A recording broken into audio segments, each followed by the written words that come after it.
परमं धामाक्षरं ज्ञानदं वन्दे प्रागजिभक्तमेव मनघं ब्रह्मस्वरूपं मुदा वन्दे यज्ञपुरुषदासचरणं श्रीयोगिराजं तथा वन्दे श्रीप्रमुखं गुणालयगुरुं मोक्षाय भक्त्या सदा गुणातीतोऽक्षरं ब्रह्म भगवान् पुरुषोत्तमः जनो जानन्निदं सत्यं मुच्यते भवबंधनात्।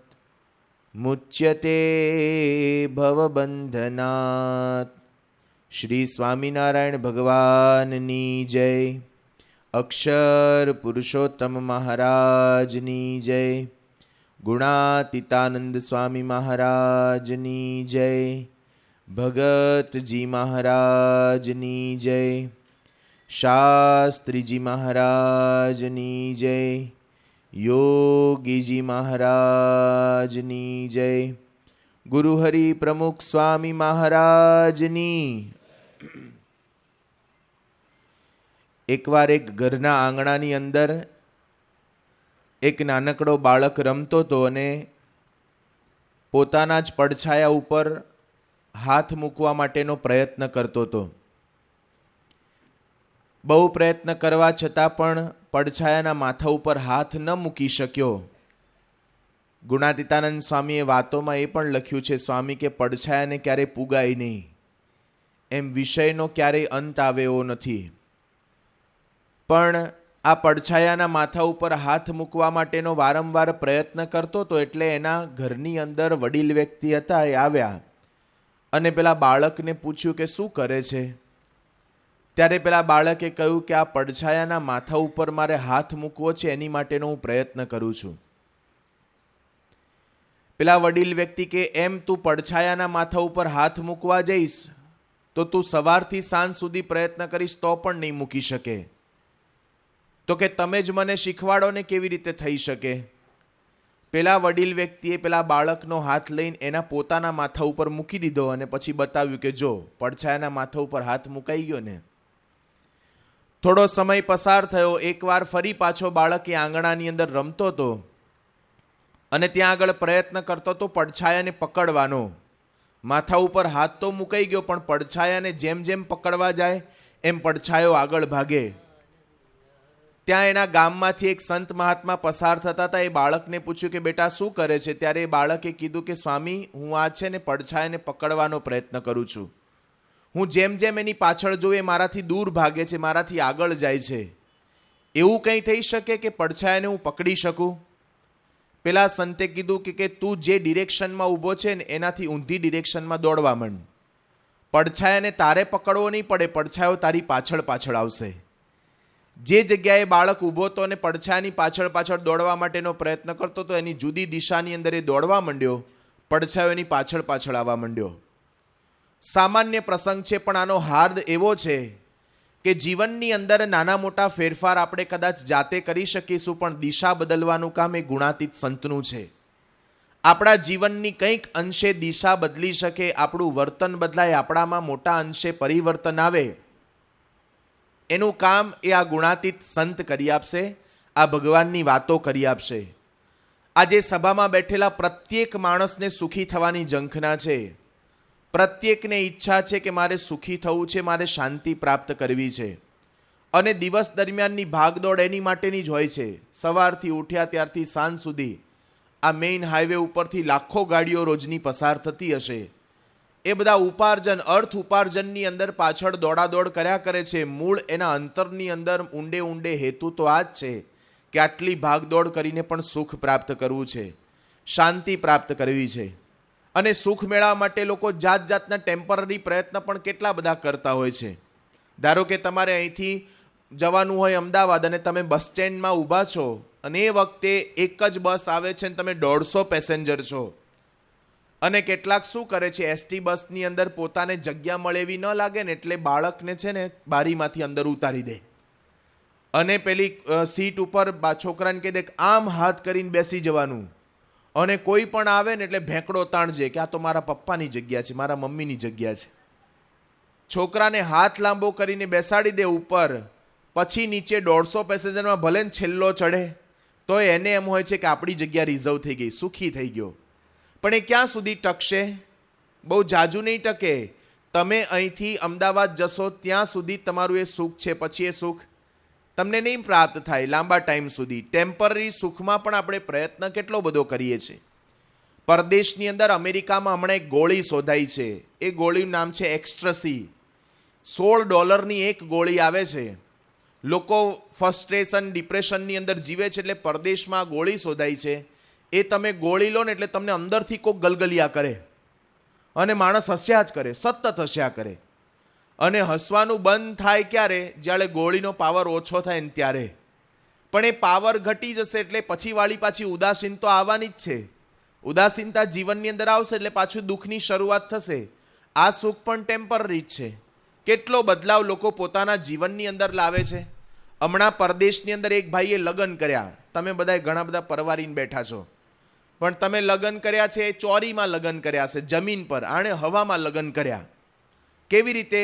2 જણા પ્લેનની અંદર ગયા અને પ્લેનની અંદરથી કૂદકો માર્યો અને પેરેશૂટ ખુલ્યું અને હવામાં બંને જણાએ રિંગ પહેરાઈ, વીટી પહેરાઈને એમ લગ્ન કર્યા. ક્રિશ્ચન હતા એટલે ક્રિશ્ચન રીત પ્રમાણે બંને એકબીજાને રિંગ પહેરાવી દીધી, લગ્ન કર્યા. આવી રીતે લગ્ન કર્યા. આ તો હારું થયું ક્રિશ્ચન હતા. હિન્દુ મુઆ હોત તો, અને ઉપરથી પડ્યા પાછું પેરેશૂટ ખુલવું જોઈએ ને, ટાણે ન ખુલે તોય ઉપાધિ. અને હિન્દુ હોત તો બામણને પાડવો પડે ને ભેગો, અને હવામાં હારા ફેરા કેમ ના ફરે? ત્યાં ક્યાં અગ્નિ પ્રગટાવા જવાના છે? પણ કદાચ કદાચ કદાચ હવામાં લગ્ન કરો કે દરિયામાં લગ્ન કરો કે ગમે ત્યાં પૃથ્વીના પેટાળમાં લગ્ન કરો, પણ બંને જણાના મનમેળ ના હોય ને તો બધી હવા નીકળી જાય.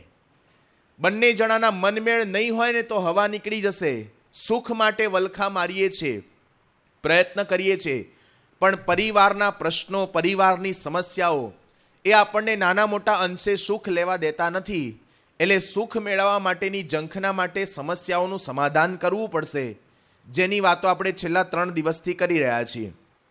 કંઈક અંશે સમાધાન મેળવવું છે. મેં ગઈકાલે વાત કરી હતી કે ઝડપી નિર્ણય ક્યારેય ન કરી લઈએ, જેને કરીને પરિવારમાં શંકા કુશંકાઓ ઊભી થાય અને પ્રશ્નો સર્જાય. તો ઝડપી નિર્ણય ન કરો. સાથે સાથે સમજવાનો પણ પ્રયત્ન કરીએ. ક્યારેય કોઈ વ્યક્તિનો આશય ખોટો નથી હોતો. એના સ્થાન ઉપર રહી અને આપણે એને સમજવાનો થોડો પ્રયત્ન કરીશું તો પ્રત્યેક માણસ સાચો પણ હોઈ શકે છે. અને સમજ્યા પછી પરિવારના જ સભ્યો માટે કંઈક અંશે અથવા તો સગા સ્નેહી માટે પણ કંઈક અંશે ઘસાઈ શકીએ. મેં ગઈકાલે વાત કરી હતી કે આ આપણા ગુરુ પ્રમુખ સ્વામી મહારાજ છે, જીવન પર્યંત પ્રત્યેક માટે ઘસાઈ ગયા છે. હવે સ્વામી બાપાને આપણે કોઈને ડાયરેક્ટ લોહીનો સંબંધ નથી, પણ લોહી કરતાં પણ એક વહેંચ ચડેવો સંબંધ એને આપણી સાથે બાંધ્યો છે. એટલે આપણા પ્રત્યેક હરિભગત માટે એ રાજી કરવા માટે તૈયાર છે. ગાંધીનગરની અંદર આપણા રામચંદ્ર કાકા વર્ષો પહેલાં રહેતા હતા. પ્રમુખ સ્વામી મહારાજને એમને ઘરે પધરાવવાની ઈચ્છા હતી. એ વખતે અક્ષરધામ થયું નહોતું. બાપા ત્યાં આગળ અક્ષરધામની જમીન ઉપર સભા કરી અને પછી સીધા અમદાવાદ જતા રહેવાના હતા. રામચંદ્ર કાકાએ ત્યાં આગળ સંતોને, વ્યવસ્થાપક સંતોને કીધું કે મારા ઘરે બાપા પધરામણી કરવા ન આવે. સંતોએ કીધું કે અત્યારે બાપાનું ઉતાવળ છે એટલે કોઈ એવો આગ્રહ રાખતા નહીં. મારા ઘરે બાપાને પધરાવા છે પણ તમે કહો છો એટલે જવા દઉં છું, રામચંદ્ર કાકાએ કીધું. પણ મનમાં સતત તલસાટ રહ્યા કરે. એમના પત્નીની પણ બહુ ઈચ્છા હતી. એટલે વિવેક સાગર સ્વામીને કીધું, એમણે પણ ના પાડી દીધી. નારાયણચરણ સ્વામીને કીધું, એમણે પણ ના પાડી દીધી. બાપા સભાની અંદર બેઠા હતા. આવી કોઈ ચર્ચા બાપા સાથે થઈ નહોતી. સ્વામી ચાલુ સભાની અંદર સ્ટેજ ઉપર બેઠા હતા અને રામચંદ્ર કાકા પહેલી લાઈનમાં બેઠા હતા. સ્વામી એમને સ્ટેજ ઉપર બોલાવીને કીધું કે સ્વામી કે મારે દિશાએ જવું છે, ખાડે જવું છે, તારા ઘરે વ્યવસ્થા કરને, અહીંયા તો કંઈ છે નહીં. એટલે આ સભા પૂરી થાય ને પછી હું તારા ઘરે આવું છું. અને ચાલુ સભામાંથી એમના પત્ની વિભાગની અંદરથી બોલાયા એમને, અને પત્નીને બોલાવીને પછી કીધું કે બાપા આપણા ઘરે આવે છે. એમના પત્નીને 100% નિશ્ચય થઈ ગયો કે બાપા આપણો સંકલ્પ પૂરો કરવા માટે જ આવતા લાગે છે. એના ઘરે ગયા, બધી સાફસૂફી કરી, તૈયારી કરી. બાપા સભા પછી સેવકોને લઈને એમના ઘરે આવ્યા અને બાપા કટકો વીટીને સંડાસની અંદર હજી જવા જાય છે. દરવાજો પકડ્યો સ્વામીએ અને રામચંદ્ર કાકાને કહે છે કે તું શેમાં નોકરી કરે છે? તો કે હું સચિવાલયમાં નોકરી કરું છું. બાપા કે આપણા બોચાસણની અંદર જીકે સ્વામી કરીને એક હરિભગત છે, એમની કેટલાય વર્ષોથી જમીન સલવાયેલી પડી છે એમના ગામની, તો એની માટેનું તું કોઈ પ્રયત્ન ના કરી શકે? પેલા રામચંદ્ર કાકા કે સ્વામી તમારે અત્યારે કુદરતી હાજત વસ્તુએ જવું છે, તમને પ્રેશર આવ્યું છે, હું અહીંયા છું, હું ક્યાંય ભાગી જવાનો નથી. સ્વામીને કે તમે પહેલા જઈ આવો, પછી હું તમારી સાથે વાત કરીશ. બાપા કે ના, તું મારી સાથે વાત કર, આ પ્રશ્નની માટે જ હું તારા ઘરે આવ્યો છું. અને પછી સ્વામી બાપાએ હાથની અંદર દરવાજો પકડીને 15-20 મિનિટ સુધી એની આગળ ત્યાં આગળ ઊભા એ હાલતની અંદર વાત કરી અને પેલા એક હરિભગતના પ્રશ્નનું નિવેડો સ્વામી ત્યાં ઊભા લાવ્યા. તો ઘસાયા છે સંપૂર્ણ. હવે શું જીકે સ્વામી સાથે લોહીનો સંબંધ હતો, છતાં પણ શાસ્ત્રીજી મહારાજ, યોગીજી મહારાજના આશ્રિત છે, ભગવાન સ્વામિનારાયણના ભક્ત છે, એટલે મારા પોતાના જ ભક્ત છે એવું માની અને સ્વામી બાપા પ્રત્યેક હરિભક્તની ચિંતા કરી છે, પ્રત્યેક હરિભક્ત માટે ઘસાયા છે. પેલા ધરમસિંહ કુંડળ ગામવાળા સારંગપુરની બાજુમાં, અમે સારંગપુરની અંદર જોયું છે, સ્વામી બાપા વોકિંગ કરતા હતા અને એ હરિભગત નાચતા નાચતા સ્વામી એને જોયા અને સ્વામી ચાલુ વોકિંગમાં ઊભા રહી ગયા, હાથની અંદર માઇક લીધું. સ્વામી બાપા પહેલા જમીન પર વોકિંગ કરતા હતા ને ત્યારે સ્વામીને શ્વાસ બહુ ચડતો, કારણ કે સ્પીડની અંદર 25 મિનિટ સુધી વોકિંગ કરતા હોય. સ્વામીએ ચાલુ માઇક લઈ વોકિંગમાં માઇક લઈને સ્વામી બાપા એકદમ ભાવમાં આવી ગયા. હાંફતા તૂટક શબ્દે સ્વામી બાપા, પરદેશના કેસી કાકા, ચિત્તરંજન કાકા, બધા જ વડીલ સત્સંગ મંડળના પ્રમુખ બધા બેઠા હતા. સ્વામી કે આ ધરમસિંહને જોયો? સ્વામી કે શાસ્ત્રીજી મહારાજના વખતથી હું જોતો આવું છું. સ્વામી કે વર્ષોથી નિષ્ઠા, સમર્પણ, ભોગ જબરજસ્ત. સ્વામી બોલ્યા, સ્વામી કે આજની તારીખે પણ એના ઘરની અંદર સાંજે શું ખાવું ને પ્રશ્ન છે, હાંડલા કુસ્તી કરે છે. સ્વામી કે છતાં પણ કેફ જબરજસ્ત. સ્વામી કે નિષ્ઠામાં એને કોઈ પૂગે નહીં. પછી તાજપરના દાસ કાકા હતા, એનો પરિચય આપ્યો. બંનેનો પરિચય પૂરો થયો પછી સ્વામીએ બંને જણાને કે આ સામે બેઠા છે ને કરોડપતિ માણસો છે, છતાં પણ આજે સારંગપુરની ગરમીમાં અહીંયા આગળ બેઠા છે. સ્વામી કે એને પણ નિષ્ઠા છે, એને પણ મહિમા છે.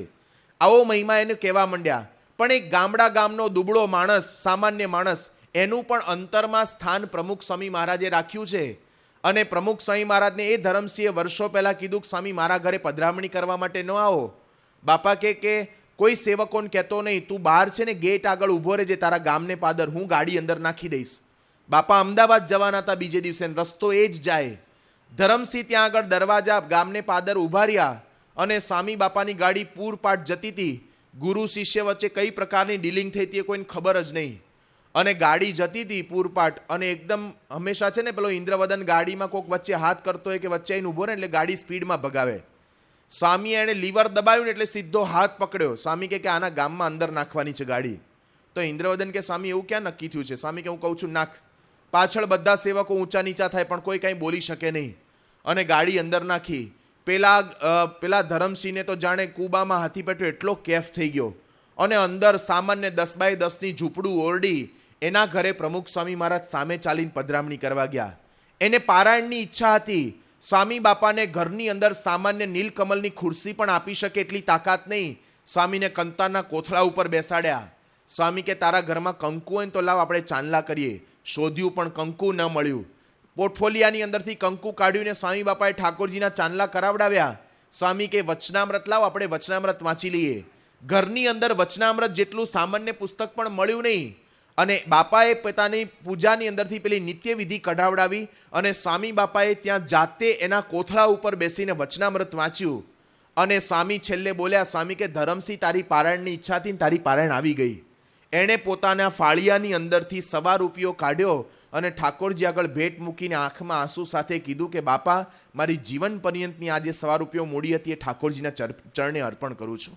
લાખો કરોડોની અંદર પારાયણ થાય ને એના કરતાં પણ એક આ સામાન્ય હરિભગતને પ્રસન્ન કરવા માટે પ્રમુખ સ્વામી ઘસાયા છે. જો કોઈ મોટા શહેરની અંદર મોટા શેઠિયા પાસે પૈસાની અપેક્ષા હોત ને ત્યાં ગયા હોત તો ના મળત, પારાયણ કરત તો કરોડો રૂપિયા ધરત. સ્વામીને કોઈ પૈસાની મહત્તા નથી, પણ શાસ્ત્રીજી મહારાજ, યોગીજી મહારાજનો આશ્રિત હરિભગત છે ને એને મારા જીવનના છેલ્લા શ્વાસ સુધી ઘસાવાનું છે. એની માટે એવા આશય સાથે પ્રત્યેક હરિભક્ત માટે ઘસાયા છે.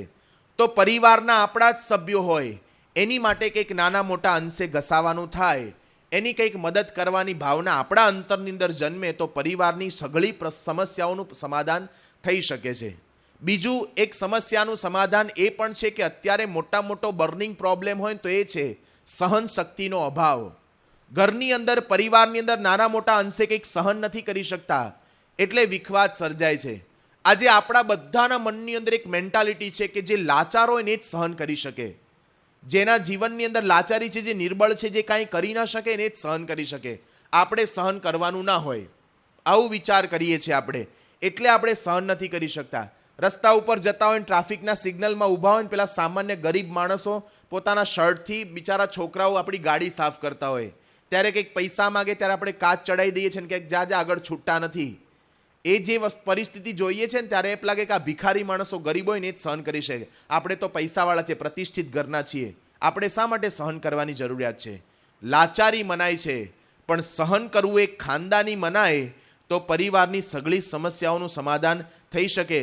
હાથ ઉપાડવાની ત્રેવડ ના હોય એ સહન કરી શકે, શબ્દ બોલવાની તાકાત ના હોય એ સહન કરી શકે. પણ યોગી મહારાજ પાસે બધું જ સામર્થ્ય હતું, તેમ છતાં પણ યોગી બાપા બોલ્યા છે કે સહન શક્તિ જબરો ગુણ છે, સહન કરવાથી અંતરમાં આનંદના ફુવારા છૂટે. આવા યોગી બાપા વાક્ય બોલ્યા છે. તો આપણે પણ કંઈક અંશે સહન કરવાની ટેવ પાડીએ. વિવેકાનંદ સ્વામી એકવાર રામકૃષ્ણ પરમહંસ પાસે બેઠા હતા અને એક સાધક એમની પાસે આવ્યા.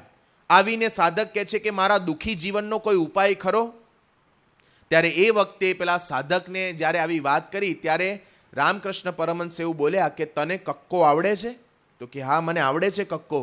એક કક્કાની અંદર એકનો એક અક્ષર છે ને 3 વખત આવે છે. ઉચ્ચારણ એક થાય, અરે ઉચ્ચારણ અલગ અલગ થાય પણ અક્ષર એકનો એક છે. કયો? તો કે સ, શ અને સ. ષટકોણનો સ, સકોરાનો સ અને સસલાનો સ. એનું ઉચ્ચારણ સ જ થાય છે, બોલાય ખાલી જુદી રીતે પણ એનો અર્થ તો એક જ થતો હોય છે. તો સ, સ, સ આ 3 અક્ષર એકના એક આવે છે. રામકૃષ્ણ પરમહંસ વિવેકાનંદ સ્વામીની બાજુમાં બેઠા હતા અને જાહેર સભાની અંદર આ વ્યક્તિને સંબોધીને કહે છે કે તારા દુઃખી જીવનનો એક જ ઉપાય છે, સહન કરો, સહન કરો અને સહન કરો. જીવનમાં પ્રત્યેક સમસ્યાઓ સમાધાન મેળવવું હશે તો નાના મોટા અંશે કંઈક સહન કરવું જ પડશે. દરેક પરિસ્થિતિમાં તમે ક્યારેય સક્સેસ નહીં જઈ શકો, અમુક તો સહન કરવાની ટેવ પાડવી જ પડશે. પણ અત્યારે જેમ રોગ પ્રતિકારક શક્તિ ઘટે અને શારીરિક રોગ વધે છે ને, એમ વ્યક્તિના જીવનમાં સહન શક્તિ ઘટે ને એટલે બધા પ્રશ્નોની શરૂઆત થાય છે. સહન નથી કરી શકતા. 1998ની સાલની અંદર અમદાવાદની અંદર સંતો મધ્યસ્થ કાર્યાલયની અંદર બેઠા હતા અને એક હરિભગત પોતાના દીકરાને લઈને આવ્યા. ધવલ એનું નામ, 12 વર્ષનો છોકરો. અને એ છોકરાને લઈને જ્યારે મધ્યસ્થ કાર્યાલયની અંદર આવ્યા ત્યારે આખા શરીર ઉપર ચાદર વીંટાળેલી હતી. પેલા હરિભક્તે આંખમાં આંસુ સાથે કીધું કે સ્વામી, ગઈકાલે રાત્રે આણે છોકરાએ મારી આગળ જીદ પકડી કે પપ્પા મારી સ્કૂલની અંદર બધા જ એટલાસની સાયકલ લઈને આવે છે તો તમે મને એક સાયકલ ના લઈ આપો? 2000 રૂપિયાની ખાલી સાયકલ આવે છે. એ હરિભગત કે સ્વામી મેં એને કીધું કે તારા બાપની મહિનાની કમાણી 1800 રૂપિયા છે, 1800 રૂપિયા હું મહિનાનો પગાર કમાઉં છું, ઘરનું માંડ પૂરું કરું છું, અસારવાની ચાલીની અંદર રહું છું, તો આપણે એવા ફેલફતુર કરવાની જરૂર નથી, આપણે ચાલીને જજો. એ છોકરાને આવું કીધું. છોકરાએ જીદ પકડી અને એના બાપ ગુસ્સે થયા અને એને થપ્પડ મારી દીધી અને છોકરો રડતો રડતો અંદર ભૂખ્યો જઈને સૂઈ ગયો. એના બાપુજીએ બહુ કેર ના લીધી અને મધરે પણ કંઈ બોલાયો નહીં છોકરાને. બધા સૂઈ ગયા. રાત્રે સવારમાં જાગ્યા અને પેલા છોકરો બહાર ઘરના આંગણાની અંદર રમતો હતો. એ બંને જણાએ જોયું. બાપ છે મિલમાં કંઈક નોકરી કરવા જતો હતો તો એ નીકળી ગયા અને એની આજુબાજુના ઘરની અંદર કચરા પોતું વાસણ ને એવું કરવા જાય તો એ નીકળી ગયા. બંને જણાએ જોયું કે છોકરો ઘરમાં રમે છે, ત્યાં આગળ બહાર રમતો હતો. મા બાપ બંને જણા નીકળી ગયા. છોકરો ઘરમાં આવ્યો, પોતાના શરીર ઉપર કેરોસીન છાંટીને દિવાસળી ચાંપી દીધી અને પછી ઘરના આજુબાજુના સભ્યો બધા ભેગા થયા અને એને માંડ શાંત કર્યો. એના મા બાપને બોલાયા તાત્કાલિક. એનો બાપ દવાખાને લઈ ગયો, સિવિલમાં તપાસ કરાવડાઈ, ચેકઅપ કરાવીને એવી જ હાલતમાં સીધો મંદિરે લઈ આવ્યો હતો. શરીર ઉપરથી ચાદર ખોલી સંતોને બતાવ્યો કે સ્વામી મેં આને ફક્ત 2000 રૂપિયાની સાયકલ ન લઈ આપી, એ એનાથી સહન ના થયું અને પોતાના શરીર ઉપર કેરોસીન છાંટીને દિવાસળી ચાંપી દીધી. 2000ની સાયકલ નથી લઈ આપી, એણે મને 85000ના ખાડામાં ઉતારી દીધો. 85000ની હું માંડ દવા કરીશ, એટલા દવાથી પણ માંડ પહેલા જેવો કદાચ સાજો હતો એવો માંડ સાજો થશે. પ્લાસ્ટિક સર્જરી કરાવશું ત્યારે 2000 રૂપિયાની ખાલી સાયકલ ન લઈ આપે એ સહન નથી થતું. આ અત્યારે બર્નિંગ પ્રોબ્લેમ છે. તમારા દીકરા દીકરીઓને આજે કંઈ કહી શકાતું નથી, કંઈ બોલી શકાતું નથી. અરે સામાન્ય પરિવારમાં પત્નીને પણ આજે શું કહી શકાય છે? સારંગપુરની બાજુમાં લાઠીદળ ગામ છે, પત્નીને પિયર જવાની ખાલી એક ધણીએ ના પાડી અને કપાસની દવા પી લીધી હતી. પિયરમાં ખાલી જવાની ના પાડે, પરિસ્થિતિ, સમય, સંજોગ સમજો તો ખરા. નાની નાની બાબતમાં કેમ આટલા બધા આપણે ડેલિકેટ બની જઈએ છીએ? જેમ કાચના બોક્સ હોય ને એની ઉપર લખ્યું હોય હેન્ડલ વિથ કેર, એમ કેટલાક માણસો છે ને કાચના જેવા હોય છે, એની સાથે લખ્યું હોય ડીલિંગ વિથ કેર. આની સાથે વ્યવહાર કરો ને તો તમે હાચવીને કરજો, નહીતર કાચના ટુકડા જેવા જ ગમે ત્યારે ભાંગી જાય. એવા માણસો છે અત્યારે. સહન નથી થઈ શકતું, બોલી જાય છે, ઘણીવાર બોલીને પણ બગાડે છે. ઇન્ડિયન એક્સપ્રેસમાં થોડા વખત પહેલા પ્રસંગ આવ્યો હતો કે ફરક્કા એક્સપ્રેસ જતી હતી, એની અંદર કેટલાક મિલિટરીના જવાનો બેસીને જતા હતા. હવે ઘણા વખત પછી ઘરે રજા મળી હતી ને જતા હતા, એટલે બધા થોડા પીધેલી હાલતની અંદર હતા ને મસ્તીએ ચડ્યા હતા અને બહુ જ અવાજ ટ્રેનની અંદર કરતા હતા. એટલે બીજા ડબ્બાના જે પેસેન્જરો હતા ને એ બધાએ આવીને કીધું આ જવાનોને કે તમે એકલા જ પેસેન્જર છો, તમારા બાપુજીની ગાડી છે, શાંતિથી બેસો ને બીજા પેસેન્જરોને શું કરવા ડિસ્ટર્બ કરો છો? આટલી વાત, આટલું વાક્ય એ લોકોથી સહન ના થયું અને એ મિલિટરીના જવાનોએ જેટલા પેસેન્જર બોલતા હતા એ બધાને ઉંચકીને ટ્રેનની બહાર નાખ્યા. અને સામેથી કાંતિ એક્સપ્રેસ આવતી હતી, એ જેટલા કંઈ પણ નીચે પડ્યા બધાના માથા ઉપરથી પસાર થઈ ગઈ, બધાને ત્યાં કાપીને મારી નાખ્યા. હવે સામાન્ય ખાલી કીધું હતું કે તમે અવાજ ના કરો, આનાથી વધારે શું કીધું હતું? પણ માણસની અંદર ટોલરન્સ પાવર ઘટે છે ને ત્યારે ઇન્ટેલિજન્સ પાવર પણ ઘટે છે સાથે સાથે. આવી પરિસ્થિતિ સર્જાય છે તો જીવનની અંદર ક્યારેય આવું ન બને એની માટે સહન કરવાની ટેવ પાડવી જ પડશે.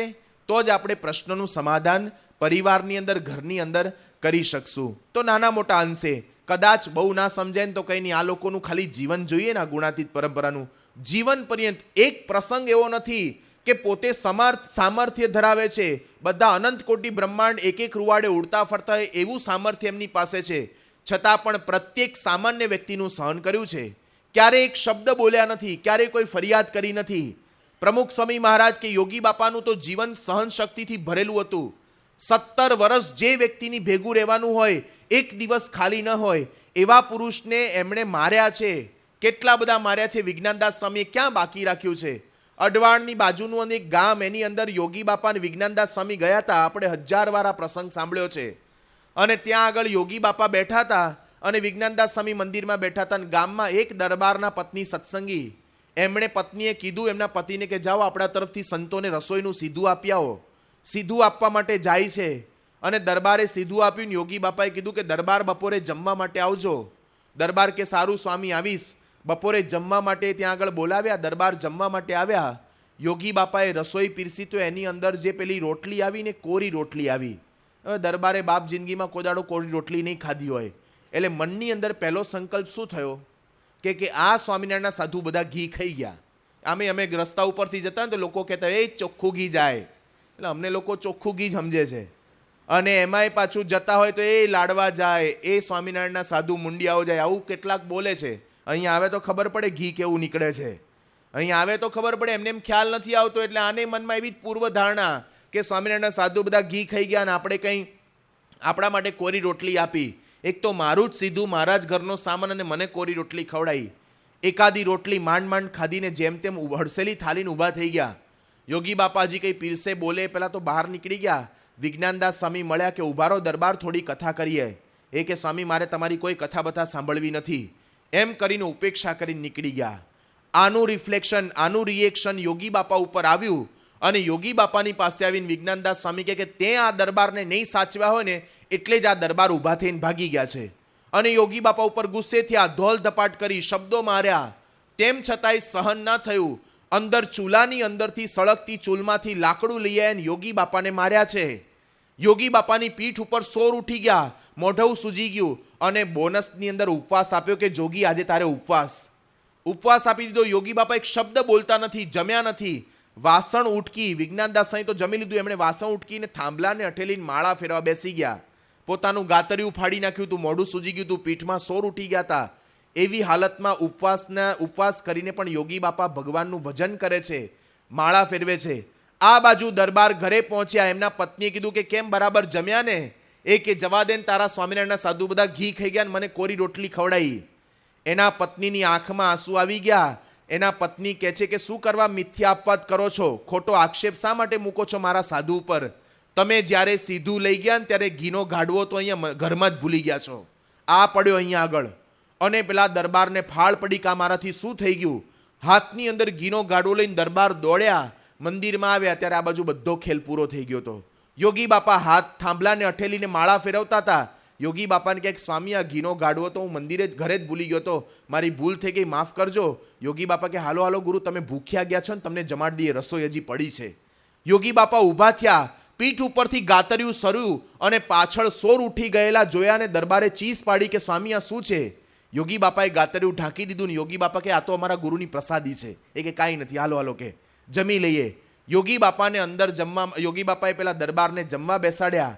દરબાર જમતા જાય છે અને એ વખતે યોગી બાપા હસતા હસતા કહે છે કે દરબાર તમે સત્સંગી થશો? દરબાર કહે છે કે હા સ્વામી, તમે તમારા માટે હું સત્સંગી થઈશ, કંઠી પહેરીશ. અને દરબારને જમ્યા પછી કંઠી પહેરાઈને એ વખતે યોગી બાપા બોલ્યા કે દરબાર, ભવિષ્યમાં અમારે કેવા થશે કે અમે તમને માર ખાઈને પણ સત્સંગી કર્યા છે. આ યોગી બાપાની સહનશીલતા હતી. એક દિવસ નહીં, 17 વર્ષ સુધી આવા તો હજારો પ્રસંગ બન્યા છે. મહંત સ્વામી કહે છે કે મેં પ્રસંગો બધા લખી રાખ્યા હતા, 100 કરતા પણ ઉપર પ્રસંગો હતા. પણ યોગી બાપાને જ્યારે બતાવવા ગયા ત્યારે યોગી બાપાએ બધા કાગળિયા ફડાઈ નાખ્યા હતા. અને એમાંથી જૂજ કેટલાક પ્રસંગો એમને ઈશ્વર સ્વામીને યાદ રહ્યા છે ને, એ આ જીવન ચરિત્રમાં છપાયા છે. બહુ ઝાઝા નથી છપાઈ શક્યા. અનંત સહનશીલતાની જે પરાકાષ્ઠા, એના કરતાં પણ યોગી બાપા કંઈક બહાર નીકળ્યા હતા. સામાન્ય વ્યક્તિ આવીને ખખડાઈ જાય. હવે ગોંડલની અંદર યોગી બાપા મહંત છે, સંસ્થાના પ્રમુખ તરીકે, સંસ્થાના મુખ્ય સંત તરીકે છે, બધાના ગુરુ પદે છે. એવી હાલતની અંદર યોગી બાપાને ધર્માદો માંગવા માટે જવું હોય અને ત્યાં ગોંડલ મંદિરના કોઠારી એવું કે સ્વામી તમારા માટે કોઈ ગાડું નથી. હવે ઓફિસની સામે જ ગાડું પડ્યું હતું અને ના પાડે ગાડું આપવાની. યોગી બાપા આજીજી કરે, વિનંતી કરે કે ગુરુ ગાડું આપો ને અમારે ધર્માદો ઉઘરાવા જવાનું છે. હવે ધર્માદો ઉઘરાવશે તો કોઠારીને લાભ નથી, મંદિરને લાભ નથી થવાનો. પણ યોગી બાપાને ના પાડી દીધી. યોગી બાપા પગમાં પડ્યા, વિનંતી કરી કે ગુરુ આપો ને ગાડું. એ કે આપીશ, પણ તમને હાઈવે પર ઉતારીને આવતું રહેશે, પછી તમારી રીતે વાહન કરીને જતા રહેજો. અને એક હરિભગતને કહી દીધું કે જા યોગી બાપાને હાઈવે પર ઉતારીને પાછો આવતો રહે.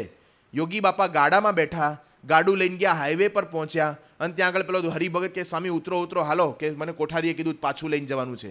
યોગી બાપા હાથ જોડીને પેલા હરિભગતને વિનંતી કરે કે ગામ બહુ દૂર નથી, મૂકી જાઓ ને, કોઠારીને અમે સમજાઈ દઈશું. એ કે નાના, મને કોઠારીએ ના પાડી છે કે નહીં લઈ જવું. હવે તું કોઠારીને પરણ્યો છે કે સત્પુરુષને પરણ્યો છે? સત્પુરુષ કે એમ કરને, પણ ના પાડી દીધી, ઉતારી દીધા અને લઈ ગયા ગાડું પાછું. યોગી બાપા પછી વાહન કરીને માંડ માંડ જે તે ગામની અંદર હાડમારી વેઠીને પહોંચ્યા હતા. બપોરે જમવાનો માંડ મેળ પડ્યો હતો.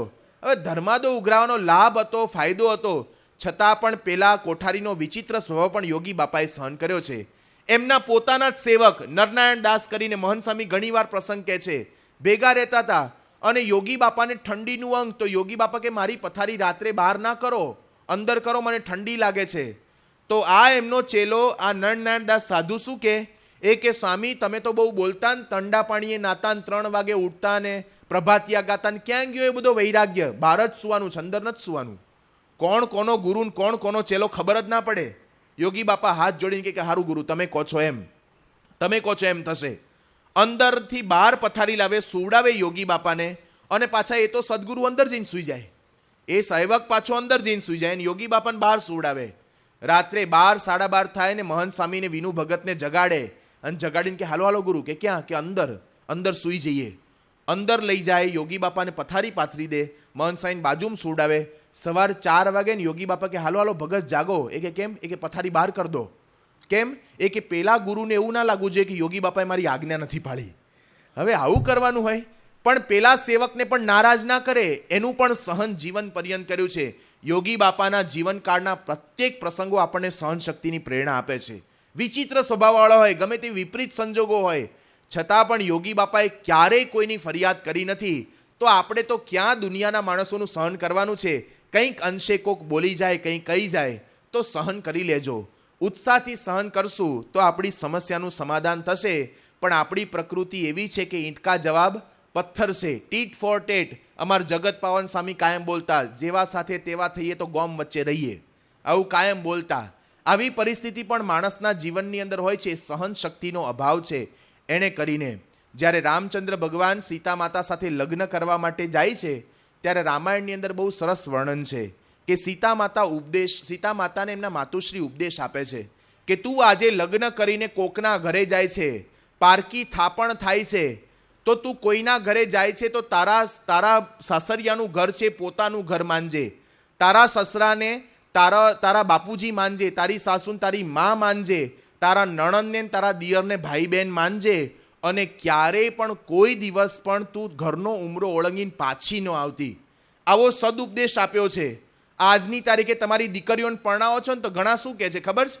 લગ્નની ચોરીમાંથી પરણાઈને વિદાય આપતો હોય ને એ વખતે કાનમાં એની મમ્મી કહે, એની માં કે બેટા જરાય ચિંતા ના કરીશ, હું તારા પક્ષમાં જ છીએ, સે તારા સાસુ સસરા તારો ધણી ઊંચો નીચો થાય ને તો એક મિસ કોલ કરજે, અમે તરત જ ઉપાડી લઈ જઈશું. હવે આવી શું કરવા શીખ આપો છો? સહન કરવાની ટેવ પાડો ને. આજે બર્નિંગ પ્રોબ્લેમ નથી આ. તમે અત્યારથી જો પાણીમાં આવું પોષણ આપશો તો ભવિષ્યમાં એ લેશ માત્ર સહન કરી શકશે? સેજ પ્રશ્ન થાય. જેમાં રાજકોટમાં એક છોકરો, કાલાવડ ગામ છે 50 કિલોમીટર ત્યાં દૂર, એ 50 કિલોમીટર દૂર કાલાવડ ગામમાં પરણ્યો. છોકરી સત્સંગી નહોતી, પણ કેટલો સહન શક્તિનો અભાવ છે જોજો માણસોના જીવનની અંદર. એણે છોકરી આવીને અઠવાડિયા પછી રિક્વાયરમેન્ટ મૂકી કે મારા ઘરમાં ફ્રીજ નથી, ફ્રીજ લાવી દો. પેલા છોકરાએ કીધું કે હમણાં દેવું કરીને લગ્ન કર્યા છે, થોડા વખત ખમી જાને. તો એ મહેનત કરીને પરાણે કરીને પૈસા લોન ઉપર લઈ અને એને ફ્રીજ લેવડાવડાવ્યું. ફ્રીજ લીધું એને વાંધો નહીં, 15 દિવસ પછી પાછી રિક્વાયરમેન્ટ મૂકી કે હું એકલી ઘરમાં રહું છું, કંટાળી જાઉં છું, ટીવી લો મારા માટે. આણે સ્ટ્રીક ના પાડી કે ટીવી નહીં લેવામાં આવે. પિયરમાં ગઈ ભીમ એકાદશી ઉપર, અને ત્યાં જઈને ફરિયાદ કરી એની માને કે મારો ધણી મને ટીવી નથી લઈ આપતો. આ સાસુમાનો ઓર્ડર ફાટ્યો કે જમાઈ રાત તમે આવો અહીંયા આગળ, અને બોલાયા ત્યાં આગળ. એ કે મારી દીકરી માટે ટીવી લાવી દો તાત્કાલિક. તો કે ટીવી ક્યાંથી લાવું, અત્યારે પૈસાની સગવડ હોવી જોઈએ ને, હમણાં તો હજી લગ્ન કર્યા છે ને આ ફ્રીજ લાવ્યો છું. એ કે મારી ત્રેવડ નથી. સાસુ કે હું તમને પૈસા આપું, વ્યાજ સાથે પાછા આપજો, પણ કે ટીવી લઈ લ્યો. પેલી સાસુમાએ પૈસા આપવા તૈયારી કરી કે મારે કોઈ ટીવીની અપેક્ષા નથી, મારે જોઈતું નથી. અને પેલાએ ના પાડી તો સાસુએ પોતાની સગી માએ દીકરીનું ભવિષ્ય બગાડવા માટે પેલા છોકરાને કહી દીધું તો મારી છોકરીને છૂટાછેડા આપી દો. અલા ટીવી જેવી વસ્તુ ના આવે અને છોકરીને છૂટાછેડા આપી દેવાના. અને તમને જાણીને આશ્ચર્ય થશે, એ છોકરાના છૂટાછેડા થઈ ગયા અને હમણાં સત્સંગી પરિવારની દીકરી સાથે બીજી વાર લગ્ન કર્યા એણે. તો સામાન્ય શું કરો, ભવિષ્ય બગાડો છો. સહન કરવાની પ્રેરણા આપો ને. એ ગમે તેવી વિપરીત સંજોગો થાય તારે ક્યારે ઘરે પાછું નહીં આવવાનું, સહન કરી લેવાનું. આ શીખવાડજો. અત્યારે બધા ડેલિકેટ બની ગયા છે, એટલે આ સહન શક્તિના અભાવે કરીને પરિવારમાં પણ નાના મોટા પ્રશ્નો થાય છે. એક પરમહંસ કે એક શ્રીજી મહારાજના પ્રત્યેક સાધુ કે ગુણાતીત પરંપરાએ પ્રત્યેકે સહન કર્યું છે. એ સહન શક્તિની પ્રેરણા આપણા સંતાનોના જીવનમાં નાખો, આપણે જીવનમાં પ્રેરો, તો આપણા જીવનની અંદર સમસ્યાઓનું સમાધાન મળી શકશે. દુનિયામાં છે ને લોકો ગરજે કરીને તો કેટલું સહન કરે છે. દુર્વાસા ઋષિનો કેટલો વિચિત્ર સ્વભાવ હતો, છતાં પણ એ વખતે પોતાની કદલી પોતાની પત્ની 100 ગાળો આપતી હતી તોય સહન કરતા હતા. હાઈલી ઇન્ફ્લેમેબલ હતા. એમને છે ને સમસુરત ભાવ એકતા કેટલી કહેવાય. દુર્વાસા ઋષિનું આ પોઝિટિવ પાસું છો. ઘરવાળા આગળ દાસત્વ ભાવે વર્તાતા, એમના પરિવારમાં ક્યારેય ઝઘડો જ નહીં થતો હોય. બહાર ભલે ગમે તેટલો ક્રોધ થતો હશે, પણ પત્ની આગળ તો શાંતિથી બધું સાંભળી લેતા હતા. રોજની 100 ગાળો આપે છતાં પણ સહન કરી લે. તો બહાર વ્યવહારમાં સંસારની અંદર ઘણું બધું સહન કરીએ છીએ, એવી જ સહન કરવાની ટેવ આપણા પરિવારની અંદર પ્રસંગો જાણીને પાડવાની છે. અમારા રાજકોટની અંદર એક છોકરો MBA થયા પછી છે ને નોકરી કરતો હતો HDFC બેંકની અંદર. એટલે સંતો પાસે મળવા માટે આવ્યો અને આવીને સંતો એને પૂછ્યું કે ભાઈ તું શું કરે છે? તો કે HDFC બેંકની અંદર NRI ડિપાર્ટમેન્ટમાં, લોન ડિપાર્ટમેન્ટમાં નોકરી કરું છું. શું કરવાનું? એક એરપોર્ટ પર જવાનું અને ત્યાં આગળ પરદેશના માણસો બધા ઉતરે ને એ બધાને વિનંતી કરવાની કે તમે અમારી બેંકની અંદર માંથી લોન લો, અથવા તો તમે ખાતું ખોલાવો, અથવા પૈસા રોકો, તમને આટલો બેનિફિટ થશે. એ બધી એને સ્કીમની બધી રજૂઆત કરવાની, અને એને એમાંથી આપણે પૈસાનો જે ફાયદો થાય, કમિશન મળતું હોય એ ભવિષ્યમાં મળે. એટલે એને પછી સંતોએ કીધું કે દર વખતે તું સક્સેસ જાય? એ કે સ્વામી જવા દો ને, રાજકોટના એરપોર્ટ પર ઉતરે પ્યોર દેશી જ હોય ને, અને ઉતર્યા હોય એટલે પછી એને વિનંતી કરીએ, આજીજી કરીએ, તો ઘણા તો કેટલાક માણસો મને કુલી સમજીને એનો સામાન આપી દે અને કે બહાર ખાલી ગેટ સુધી ખાલી મૂકી જાઓ, અને પછી ગાડીમાં મૂકે સામાન અને ટાટા આવજો બાય બાય કરીને જતા રહે, કાર્ડે મારું ન લે. આવાય કેટલાય પ્રસંગો બન્યા છે. પછી સંતો એને કીધું કે તું જાય અને પછી તારો બોસ કંઈ કહે, એ કે સ્વામી એને ટાર્ગેટ તો આપ્યા જ હોય, એ ટાર્ગેટ પૂરા ના થાય એટલે પછી આવડી સંભળાવે. એ સહન કરવું પડે, સાંભળવું પડે. સંતોએ એને કીધું કે તું MBA થયેલો છોકરો અને તું આટલું બધું સહન કરે, કોક અપશબ્દ બોલી જાય એ સહન કરે, કોક કુલી તરીકે સામાન ઉપાડે એ પણ સહન કરે. ત્યારે પેલો છોકરો કેફમાં બોલ્યો કે સ્વામી દર મહિનાના 13,000 રૂપિયા આપે છે, સહન તો કરવું પડે ને. 13,000 રૂપિયા માટે કોકના અપશબ્દો સહન થઈ શકતા હોય, પૈસા માટે બધું જ થઈ શકે છે, તો પરિવારના પોતાના સભ્યો છે એની આગળ ગરજ રાખીને એની આગળ તો સહન થાય કે ના થાય? સામાન્ય શબ્દ કોઈ બોલી ગયા હોય તો પણ સહન કરવું. એકવાર એક ભાઈ પોલીસ સ્ટેશને ફરિયાદ કરવા ગયા અને ફરિયાદ કરીને કહે છે કે મારે હવે મારી પત્ની જોડે છૂટાછેડા લેવા છે. કેમ? એ કે મારી પત્ની, એ કે હું શિક્ષકની નોકરી કરું છું, મારું નામ રમેશભાઈ છે, અને હું સ્કૂલે ગયો હોઉં, મારા સ્કૂલની અંદર બધા મારા શિક્ષકો મને Ramesh sir Ramesh sir Ramesh sir કહીને બોલાવે. મારા સ્કૂલમાં ધારાસભ્યના છોકરા ભણે છે, એ ધારાસભ્ય આવે તોય મને રમેશ સર કે, એના છોકરા બધા રમેશ સર કે છે. અરે મારા પ્રિન્સિપાલ પણ મને રમેશ સર કે છે. અને ઘરમાં આવું, ઘરમાં જેવો પ્રવેશ કરું એ જ વખતે મારા પત્ની મને કે એ રમલા ઊભો થા, એ રમલા રસોઈ લઈ આવો, એ રમલા કચરો વાળ નાખ. મારી કોઈ વેલ્યુ નહીં, આટલું સામાન્ય. દરેક વખતે રમલો રમલો કીધા કે મારી કંઈ વેલ્યુ તો હોવી જોઈએ ને. એટલે મને એમ થાય છે કે હવે છૂટાછેડા લઈ લઉં. પેલા પોલીસ સ્ટેશને જઈને ફરિયાદ કરીને એના પત્નીની, તો પેલો પોલીસવાળો કે તમે તો ભાગ્યશાળી છો. એ કે કેમ? એ કે મારા ઘરમાં આવું જ છે, મારે કોને કહેવા જવું? તમે તો મને કહી શકો છો. એટલે ઘરમાં છે ને બધાને આવું જ હોય છે. એટલે આપણે એવું ના માનવું કે આપણા ઘરની અંદર જ આવું થાય છે. ક્યારેક બીજાના ઘરની અંદર પણ થતું હોય તો એ વખતે પણ ગરજ રાખીને, ખપ રાખીને પણ સહન કરી લેવું. પહેલાના જમાનાની અંદર જ્યારે પોતાના પતિને બોલાવે ને તો પત્ની દીકરા કે દીકરીને નામથી બોલાવે, અને પતિએ પોતાના પત્નીને બોલાવવા હોય તો એ વખતે પણ દીકરા કે દીકરીને. હવે જમાના ગયા, હવે નામથી બોલાવાના ટ્રેન્ડ થતા જાય છે, અને બોલાવે એ રમેશ ઊભો થા, અને એ કાંતિ ઊભો થાય, આવી રીતે જાત જાતના નામથી બોલાવતા હોય છે. તો એ વખતે ઉદાર દિલે બધું ચલાવી લેવું જમાના પ્રમાણે, તો પણ એ સહન કરવાથી પણ સમસ્યાનું સમાધાન થશે. આપણને પ્રશ્ન થાય છે ક્યાં સુધી સહન કરવાનું? આ સમસ્યાનું સમાધાન મેળવવા માટે જીવનના અંત સુધી સહન કરવું પડશે. એનો કોઈ જ ઉપાય નથી. સહન કરવાની ટેવ જીવનમાં નાના મોટા પ્રસંગે પાડવી જ પડશે, છૂટકો જ નથી. સ્વામી કે શાસ્ત્રીજી મહારાજનો સિદ્ધાંત હતો આપણે આપણી લીટી લાંબી કરવી, કોઈની ભૂસવી નહીં. એમ કરીને સ્વામી બાપા સૂઈ ગયા. તો પ્રતિકાર નથી કર્યો ક્યારેય કોઈ બાબતની અંદર, ક્યારે રજૂઆત પણ નથી કરવા ગયા કે હું સાચો છું. એને જ્યારે સમજાતું હોય ત્યારે સમજાય, પણ મારે સહન કરવાનું છે, આ વૃત્તિ એમના જીવનની અંદર છે, તો ક્યારેય ડિસ્ટર્બ નથી થયા. તો આપણે પણ આપણા જીવનની અંદર, આપણા પરિવારની અંદર કંઈક પ્રશ્ન આવે એ વખતે ઉદાર દિલે સહન કરી શકીએ તો જીવનમાં સમસ્યાનું સમાધાન મળી શકે છે. સાથે સાથે આપણે જીવનની અંદર એ પણ મેં હમણાં વાત કરી કે અનલિમિટ ટાઈમ સુધી, જીવનના અંત સુધી સહન કરવાનું છે. અને પોઝિટિવ વિચારધારા સાથે જો સહન કરશું ને તો પણ પામી શકશું. એકનાથ છે હરિદ્વારની અંદર ગંગા નદીમાં સ્નાન કરવા ગયા, અને ગંગા નદીમાં સ્નાન કરીને બહાર નીકળ્યા, પેલો મુસલમાન વ્યક્તિ થૂક્યો તો વળી પાછા નાવા ગયા. બહાર નીકળ્યા, બીજી વાર થૂક્યો, બીજી વાર નાવા ગયા, ત્રીજી વાર બહાર નીકળ્યા, ત્રીજી વાર થૂક્યો. 1, 2, 3, 4 વાર નહીં, 108 વાર થૂક્યો. 108મી વાર ગંગા નદીમાં સ્નાનનો લાભ પ્રાપ્ત કરી અને એકનાથ બહાર આવ્યા ત્યારે મુસલમાન પગમાં પડી ગયો અને વિનંતી કરતા કહે છે કે સ્વામીજી, મેં તમને ડિસ્ટર્બ કરવા માટે, તમને પરેશાન કરવા માટે વારંવાર થૂક્યો. મારું થૂક ખૂટી ગયું, પણ તમારી નાવાની શ્રદ્ધા ખૂટી નથી. મને માફ કરી દો, મારી ભૂલ થઈ ગઈ. ત્યારે એકનાથ શું બોલ્યા? એકનાથ કહે છે કે તે કોઈ જ ભૂલ નથી કરી, તે તો મારી ઉપર ઉપકાર કર્યો છે કે રોજ તો મને 1 વાર ગંગા નદીના સ્નાનનો લાભ પ્રાપ્ત થાય છે, તારી કૃપાથી આજે 108 વાર ગંગા નદીમાં નાવા મળ્યું. કોણ આ વ્યક્તિને ડિસ્ટર્બ કરી શકે? કોણ દુઃખી કરી શકે? સહન કરે છે પણ પોઝિટિવ એટીટ્યુડ સાથે સહન કરે છે ને, એટલા માટે જીવનમાં ક્યારેય દુઃખ નથી આવતા. આપણને એમ થાય કે ક્યાં સુધી સહન કરવાનું, ઘણીવાર વાંક વગરે સહન કરવાનું. રામચંદ્ર ભગવાનનો શું વાંક હતો? 14 વર્ષ વનના ફેમિલીના પ્રોબ્લેમ લઈને જવું પડ્યું ને. કઈનો એક સ્વભાવ, પણ 14 વર્ષ વનની અંદર આનંદ સાથે ગયા છે, વાંક વગર સહન કર્યું છે. 1974ની સાલમાં પ્રમુખ સ્વામી આફ્રિકા ગયા, પાછા મોકલ્યા, શું વાંક હતો? તો એ સહન કર્યું છે કે નહીં? એમણે પાછા આવ્યા અને પાછા આવીને કેફની અંદર વર્ત્યા છે. 2 વાગે ઠાકોરજીનો થાળ ધરાયો છે અને પોતે જમ્યા વગર સૂઈ ગયા. સવારમાં જાગ્યા, હરિભક્તો આંખો ચોળવા માંડ્યા કે પ્રમુખ સ્વામી મહારાજના 2 સ્વરૂપે દર્શન થયા. સ્વામી કે 2 સ્વરૂપે નહીં, અમે એના એ જ છીએ, પાછા આવ્યા છીએ. અને સ્વામી બાપા હસવા માંડ્યા, બધા નારાજ થઈ ગયા, દુઃખી થઈ ગયા કે સ્વામી આ કેવી પરિસ્થિતિ. સ્વામીએ પૂજા પછી બધાનું દુઃખ દૂર કરવા માટે પ્રથમનું 74મું વચનામૃત સમજણ આપતકાળે કળાય છે એ વચનામૃત વાંચ્યું, અને સ્વામીએ પેલું રૈયા ગઢવીનું દ્રષ્ટાંત આપ્યું કે રૈયા ગઢવી ઘરનું અનાજ બચાવવા માટે આજુબાજુના ઘરની અંદર મહેમાનોને ત્યાં મહેમાન ગતિ કરવા ગયા, અને 2 મહિનાનું લિસ્ટ બનાવીને 60 જણાના ઘરે અનાજ બચાવી આવ્યા 60 દિવસનું, અને જઈને પાછા આવ્યા પત્ની દીકરા સાથે. ઘરમાં સાફસૂફી કરીને અંદર બેઠા, ત્યાં હાજે કોકે દરવાજો ખટખટાયો. ખોલ્યું તો 60 જણાનું ટોળું હતું સામે. એ કે તમે કોણ છો? કે એક દિવસ તમે અમારા ઘરે મહેમાન ગતિ કરી ગયા હતા, અમે 60 જણા તમારા ઘરે મહેમાન ગતિ કરવા આવ્યા છીએ. 60 જણાનું ટોળું આવ્યું હતું. અને પ્રમુખ સ્વામી આ પ્રસંગ કહીને બધાને હસાવ્યા. બાપા એ વખતે બોલ્યા, સ્વામી કે અમારું રૈયા ગઢવી જેવું થયું. સ્વામી કે અમે આફ્રિકા ગયા હતા પણ લીલા તોરણે પાછા આવ્યા. કોઈ રસ્તાની અંદર જતા હોય ને રૈયા ગઢવીને પૂછે ક્યાં ગયા, તો કે ક્યાંય નહોતો ગયો, ઠેરનો ઠેર છું. સ્વામી કેમ અમે પણ ઠેરના ઠેર જ પાછા આવ્યા છીએ. એમ કહીને સ્વામીએ 1.25 કલાક 1.5 કલાક સુધી નિરૂપણ કરીને સ્વામીએ બધાને આનંદ પમાડ્યો હતો.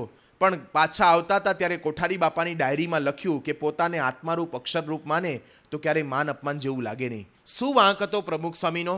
આફ્રિકામાં ધરતી પર ઉતરવા પણ નથી દીધા. આજે કોઈ દેશની અંદર એવો નિયમ નથી કે પ્લેનમાંથી તમને જમીન પર પગ પણ ના મૂકવા દે. છતાં પણ પ્રમુખ સ્વામીનું આટલું મોટું અપમાન કર્યું, તોય પણ વાંક વગર સહન કરી લીધું છે. ક્યારેય કોઈ ફરિયાદ નથી કરી, પ્રતિકાર નથી કર્યો. તો આપણી ભૂલ નહીં હોય તો પણ ક્યારેક પરિવારની અંદર સહન કરવું પડશે, તો એ પણ ઉદાર દિલે સહન કરી શકાય. કેટલાનું સહન કરવાનું, પત્ની દીકરા બધાનું સહન કરવું પડશે. ક્યારેક કંઈક નાની મોટી બાબતની અંદર યોગી બાપાને કડિયા ખખડાઈ જાય તો સામાન્ય માણસ આવશે, ખખડાઈ જાય, બોલી જાય, તો પણ આ લોકોએ સહન કર્યું છે. તો ભગવાન મળ્યા છતાં પણ સહન કરવું પડશે, વાંક વગર પણ સહન કરવું પડશે, કે પ્રત્યેક સભ્યોનું પણ સહન કરવું પડે. આ સહનશીલતા આપણા જીવનની અંદર આવીને આપણને ઘણીવાર પ્રશ્ન એ પણ થાય છે કે સત્સંગી આટલા વર્ષોથી થયા તોય પરિવારમાં કેમ પ્રશ્નો ઊભા થાય છે. તો એ પણ જીવનમાં અમુક વાસ્તવિક પરિસ્થિતિ એવી છે ને એમાં પણ સહન કરવું પડશે. છતાં પણ પરિસ્થિતિ ક્યારેક આવી વિપરીત બને, સંજોગો આવે, છતાં પણ ક્યારેય નાસીપાસ નહીં થવાનું. એ વખતે પણ થોડું સહન કરી અને ભગવાન સર્વ કરતા હતા જે સમજણ રાખીને જો સહન કરી લઈશું તો ક્યારેય સત્સંગમાં ધોકો નહીં થાય. નહીતર પરિસ્થિતિ વિપરીત બને છે આવી. આ શ્રીજી મહારાજ દાદા ખાચરના દરબારની અંદર 29 વર્ષ સુધી રહ્યા છે, 49 વર્ષની લાઈફમાં. તેમ છતાં પણ દાદા ખાચર જ્યારે ધામમાં જવાના હતા એના 15 દિવસ પહેલા એમનો પેશાબ બંધ થઈ ગયો છે. અદ્ભુતાનંદ સાંઈ લગ્નની ચોરીમાંથી બહાર નીકળ્યા હતા અને પરણીને બહાર આવી ગયા હતા અને સાધુ થઈ ગયા હતા. એ અદ્ભુતાનંદ સ્વામી જ્યારે ઉંમર થઈ ત્યારે છેલ્લે અંત અવસ્થા વખતે આંખનો ડોળો બહાર નીકળી જતો હતો. સામળિયા ચેતનાનંદ સાંઈ કરીને એક પરમહંસ હતા. કબજિયાતની ભયંકર તકલીફ, ગેલાના કાંઠા ઉપર 5 કલાક સુધી દિશાએ બેસી રહે પણ ખાડો ઉતરે જ નહીં. તો શ્રીજી મહારાજનો વાંક કાઢવાનો કે મારે આટલા વખતથી તમારું ભજન કરું છું તો પેટ સાફ નથી આવતું. હવે કાયમ ચૂર્ણ લઈ લો, કંઈક પરિસ્થિતિ મળશુદ્ધિ લઈ લો, હરડે લઈ લો, એમાં કંઈ ભગવાનનો વાંક કાઢવાનો હોય? તો પરિસ્થિતિ ક્યારેક કંઈક સંજોગો વિપરીત બને, શારીરિક દુઃખ આવે, એ વખતે પણ સત્સંગી થયા પછી પણ આવશે તો સહન કરવું. એટલી મનમાં નિષ્ઠા સમજણ હોવી જોઈએ કે ભગવાન છે ને નિષ્ઠાવાન સત્સંગી થયા પછી દુઃખ આપશે, પ્રારબ્ધમાં લખ્યું હશે એટલું, પણ ભગવાન છે ને સુળીનું દુઃખ કાંટે ટાળી નાખે છે. અમારા રાજકોટ ગોંડલની અંદર યોગી બાપા 2 વર્ષ પહેલા વિદાય થવાના હતા. છેલ્લી સભા હતી. વિવેક સાગર સ્વામી એ સભાની અંદર પ્રવચન અંદર બોલ્યા હતા કે કંઠી પહેરો છો એટલે એવું ન માનવું કે જીવનમાં દુઃખ ન આવે, દુઃખ આવશે, પણ ભગવાન દયાળુ છે તો આપણું સસ્તામાં પતાવે. રસ્તામાં અહીંયા મંદિરે આવતા હોય ને એ વખતે બાઇક સ્લીપ થઈ જાય તો એ વખતે વિચાર કરવો. એમ ન કરવું કે ભગવાને નખોદ કાઢ્યું ને સ્લીપ થઈ ગયું અને આપણે મંદિરે આવતા હતા ને આવું કેમ થયું. ભગવાને સ્લીપમાં પતાવ્યું, એક્સિડન્ટ થઈને પગ ભાગવાનો હતો. એવો વિચાર હશે તો એ આનંદ સાથે સહન કરી શકાશે. તો જીવનમાં સહન કરવાની ટેવ પાડવી. અને બીજો એક આગવો ઉપાય પ્રમુખ સ્વામી મહારાજે પરિવારની સમસ્યાઓનું સમાધાન રાખવા માટે કહ્યું છે કે ઘરના પરિવારના પ્રત્યેક સભ્યો ભેગા બેસી અને ઘર સભા કરીએ તો ઘર સભાના માધ્યમથી પણ આપણા પરિવારની સમસ્યાઓ દૂર થઈ શકે છે.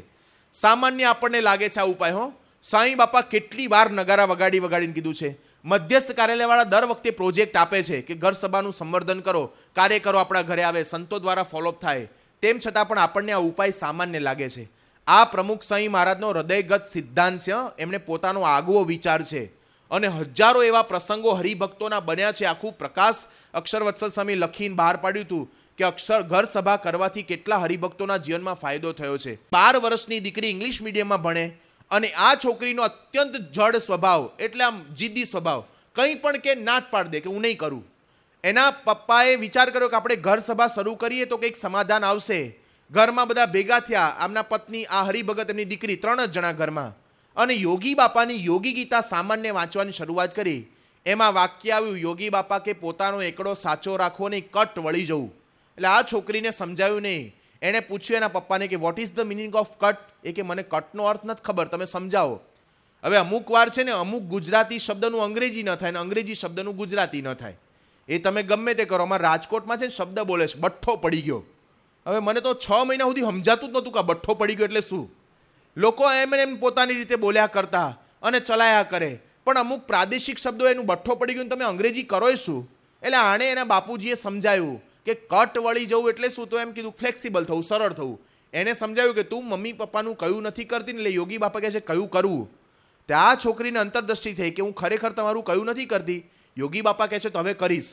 પણ પેલી છોકરી કે પપ્પા મારો વર્ષો જૂનો આ સ્વભાવ છે તો એકદમ નહીં ટળે, એટલે હું કંઈ પણ કરવાની ના પાડું ને મમ્મી મને કહે કે આ કામ કર ને ના કરું ને તો તમારે જોશથી બૂમ પાડવાની, કટ એટલે હું કામ કરવા માંડીશ. એ છોકરી કે મમ્મી કંઈક કયું કંઈક કામ કરવાનું કે ને તમે કટ કહેશો, તમે કંઈક કામ કરવાનું કે ને હું ના કરું તો મમ્મીએ કહેવાનું કટ એટલે હું કામ કરવા માંડીશ. અને બીજે જ દિવસથી એક્સપેરિમેન્ટ ચાલુ કર્યો. એના મમ્મીએ હવાના પોરમાં કીધું કે બેટા ઉઠી છે તો કચરો વાળ નાખ, એ કે નહીં કરું. એના પપ્પાએ જોશથી બૂમ પાડી બેટા કટ એટલે પેલી તરત કચરો વાળવા માંડી. અને એના પપ્પાએ એમ કીધું બેટા મારા કપડાં ઇસ્ત્રી કરી નાખ, એ કે નહીં કરું. એ કે યોગી બાપા કહે છે કટ એટલે તરત ઇસ્ત્રી કરવા માંડી. આ છે ને ખરેખર અપનાવવા જેવું છો. ઘરમાં જઈને ટ્રાય કરજો, તમારા ઘરવાળા ન કરતા ને કાનું કટ એટલે કરવા માંડ. પણ પાછી ખબર હોવી જોઈએ કે આ યોગી બાપાનું વાક્ય છે, નહીતર ફટાફટ હામે થશે. એને ખબર હોવી જોઈએ કે યોગી બાપાનું આ વાક્ય છે. બાકી એને ખબર ના હોય તમે તો સીધો અખતરો જ કરો, ચાલો કટ, એમ નહીં થાય ક્યારે. એટલે સમજીને કરજો. યોગી બાપાનું આ એક જ વાક્ય, એક જ શબ્દ સ્વભાવ વર્ષો જૂનો તો ફેરફાર થઈ ગયો. પ્રમુખ સ્વામી મહારાજ ઘર સભાની બુકની અંદર પ્રસ્તાવનામાં લખ્યું છે, સ્વામી કે માણસો અત્યારે ધરતીકંપ પ્રૂફ, ભૂકંપ પ્રૂફ મકાનો બાંધતા થઈ ગયા, આપણા મંદિરો પણ ભૂકંપ પ્રૂફ બનતા થઈ ગયા. પણ સ્વામી કે અત્યારે સંસ્કાર કંપ સર્જાયો છે, એ સંસ્કાર કંપને નાબૂદ કરવો હશે તો સ્વામી બાપા કે ઘર સભા કરશે તો જીવનની અંદર કંઈક અંશે પામી શકશે. તો આ ઘર સભા એક એવું માધ્યમ છે. બાપા ઘણીવાર બોલે છે ઘરમાં ટીવી હોય, ટી સેટ હોય, સોફા સેટ હોય, પણ પરિવારના સભ્યોના મન અપસેટ હશે ને તો ક્યારેય સુખ શાંતિ નહીં આવે. તો આ ઘર સભા એક એવું માધ્યમ છે કે એના દ્વારા પણ આપણા પરિવારમાં શાંતિ અને સ્થિરતા સપાઈ શકે છે. યોગી બાપાનું સતત વાક્ય મારા મગજની અંદર રમ્યા કરે છે. યોગી બાપા બોલ્યા છે કે ગુસ્સાનું દુર્વાસાએ બગાડ્યું, માટે પરિવારમાં શાંતિ એકતા રાખવી હોય તો મારે મારા જીવનમાં ગુસ્સો નથી કરવાનો, એટલે મેં ગુસ્સાની નાબૂદી લાવી દીધી છે. હવે આપણે ક્યારેય કંઈ કરીશું નહીં, હું કંઈ બોલીશ નહીં, તને કંઈ કહીશ પણ નહીં. વર્ષો જૂના રિજિડ સ્વભાવ પણ આ ઘર સભાના માધ્યમથી ટળી શકે છે. તો આ ઘર સભાનો એક અક્ષીર ઉપાય પ્રમુખ સ્વામી મહારાજે આપણને આપ્યો છે, તો નહીં કરતા હોય તો કરજો. પ્રમુખ સ્વામી મહારાજે ત્યાં સુધી કન્સેશન આપ્યું છે કે કદાચ અઠવાડિયામાં મેળ ન પડે તો કંઈ નહીં, પણ પરિવારના સભ્યો અઠવાડિયામાં 2 વાર કે 3 વાર ભેગા થાવ અને ભેગા થઈને આ રીતે ઘર સભા કરીશું તો આપણી સમસ્યાઓનું સમાધાન આવશે. હજી પણ કેટલાક સમસ્યાઓનું સમાધાન એ આપણને હજી પણ પ્રમુખ સ્વામી મહારાજના વાક્યો ઉપરથી મળે છે, જેની વિશેષ વાતો આપણે આવતીકાલે કરીશું.